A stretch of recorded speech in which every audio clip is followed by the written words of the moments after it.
Hello everyone, কেমন আছেন সবাই? আশা করি সবাই খুব ভালো আছেন, সুস্থ আছেন। আর আমরা ভীষণ ভীষণ ভালো আছি। তো আজ শনিবার সকালবেলা ঘুম থেকে উঠে ব্রাশ করে চিয়া সিডের জল খেয়ে চলে এসেছি রান্নায়। এটা গতকাল দুধ আমি জাল দিয়ে রেখেছিলাম। দুধের সরটা আমরা রেখে দিই, ওটা দিয়ে আমি ঘি তৈরি করি। বাকি দুধটা কাটিয়ে আমি পনির তৈরি করেছিলাম। অনেকদিন পরেই পনির তৈরি করলাম। তো আজকে লাঞ্চে মেনু ছিল লাউ চিংড়ি, ঢেঁড়স সেদ্ধ, উচ্ছে আলু ভাজা এবং বড়ার একটু ঝোল করেছিলাম। তারপরে চলে গেলাম আমি স্নানে।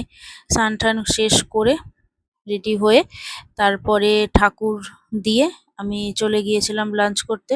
আর লাঞ্চ করার পরে বিকেলবেলা আজকে আমার ক্লাস ছিল। আজকে যেহেতু শনিবার, শনিবার দিন আমার যোগা ক্লাস থাকে। তো আমি চলে গেছিলাম ওখান থেকে আমার ক্লাসে।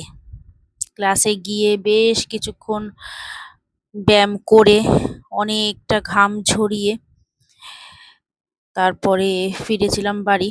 ঘাম তো ঝরাতেই হতো, কিছু করার নেই। সারাদিন এত হাবিজাবি এত কিছু খাচ্ছি, তো সেখানে ঘামটা না ঝরালে হবে?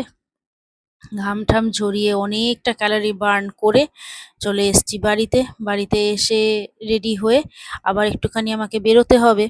কারণ আমি একটা জায়গায় এখানে ব্লাউজ বানাতে দিয়েছিলাম, তো সেটা আমার আনতে যাওয়ার কথা ছিল। আরও টুকটাক কিছু বাজার করার ছিল। তো রেডি হয়ে আমি এখন বেরোবো। তো আজকের মতন এইটুকুনি। আবার আশা করি দেখা হবে পরের একটা ব্লগে। ততদিন অবধি ভালো থাকবেন, সুস্থ থাকবেন। টাটা। আর আমার এই ভিডিও ভালো লাগলে লাইক, কমেন্ট, শেয়ার করে পাশে থাকবেন। আমার এই ভিডিওটা কেমন লাগলো লিখে জানাতে ভুলবেন না কিন্তু।